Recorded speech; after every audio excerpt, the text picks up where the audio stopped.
True creatures of comfort, the Italian Greyhound is unlike any other breed. Italian Greyhounds are one of those dogs that I would call a Velcro dog, which is they can't think of a place they'd rather be than on your lap.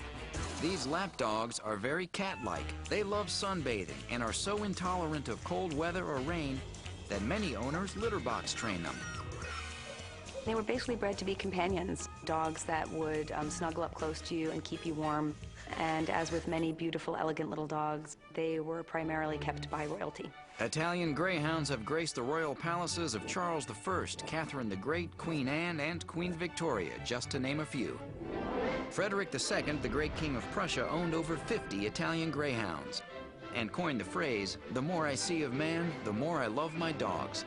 Well, unlike its name, originally these dogs weren't from Italy. Nope, in fact, the Italian Greyhound is believed to have originated in Greece and Turkey more than 2,000 years ago.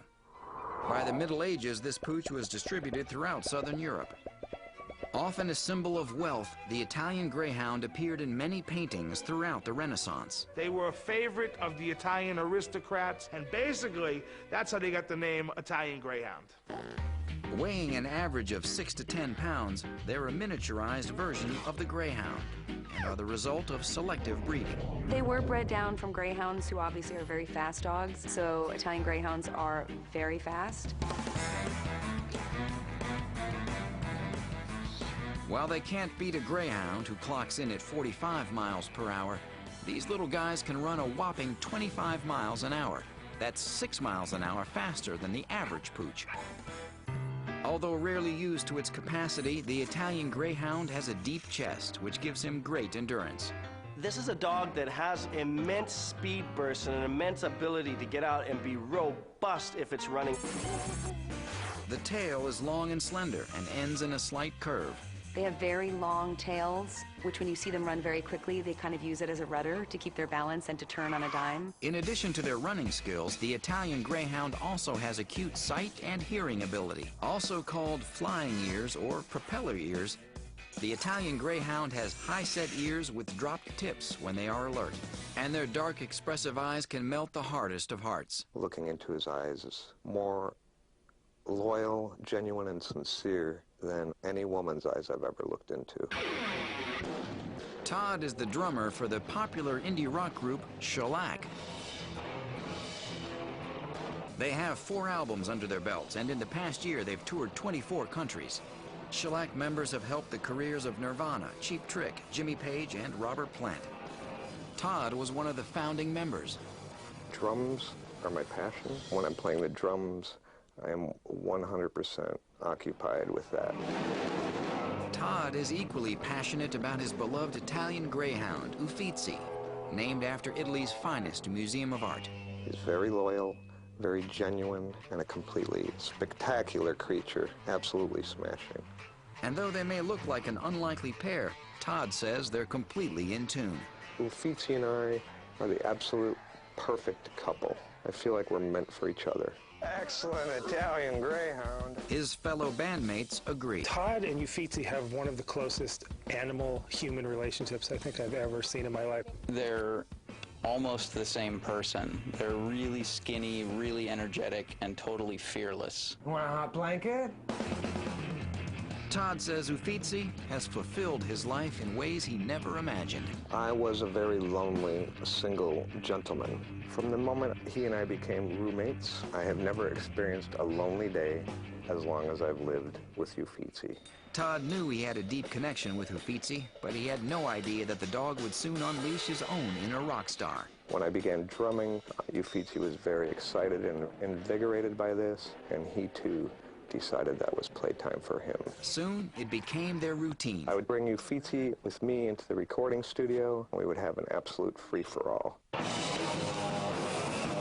Before long, Uffizi became the inspiration behind the band's latest release. Whenever Uffizi would do something that pleased Todd, he would praise him by telling him he was an excellent Italian Greyhound. And it became a little slogan for us. The band decided that there was no better title for their album. If the record's named Excellent Italian Greyhound and it was based on Uffizi, what's going to be on the cover? Of course, we're going to have a great photo of Uffizi. It's hard to fathom or imagine anything more smashing or spectacular than Uffizi on the cover of our record. sees it. He's exquisite. When Todd is not rocking out on the drums, he likes to sing songs to Uffizi. One of my personal favorite enjoyments is to serenade Uffizi. He loves when I play guitar and sing to him. Italian Greyhound. I would like to think that Uffizi is my biggest fan. Excellent Italian Greyhound. Though Uffizi makes a wonderful, gentle pet for his dad, Todd, he probably wouldn't be best in households with rambunctious children or active dogs due to his timid nature. Ideal environment for this dog, in my opinion, would be a single person living with this dog or a couple without children. Italian Greyhounds live up to 15 years and are an exceptionally healthy breed. However, they must be safely confined when unsupervised for the first 12 to 18 months. Until their bones are fully developed, you need to be very careful that they don't jump off the couch or the bed because they could fairly easily break a leg. Training should start early since this breed has a tendency to be shy in temperament and high-strung. My emphasis with these guys is always on introducing them to the world, socializing them with other dogs and children.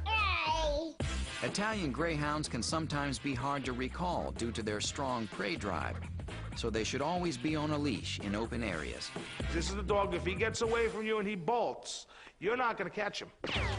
Italian Greyhound's smooth, close coat sheds very little hair and produces almost no odor.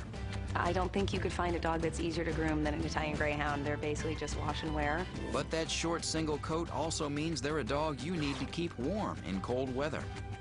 If you're in a cold climate with them, I would definitely be putting booties and warm coats on them. So, in general, the Italian Greyhound is highly sensitive to cold weather. They have delicate bones and should be confined when unsupervised. These dogs are one of the easiest to groom. Socialization should start early.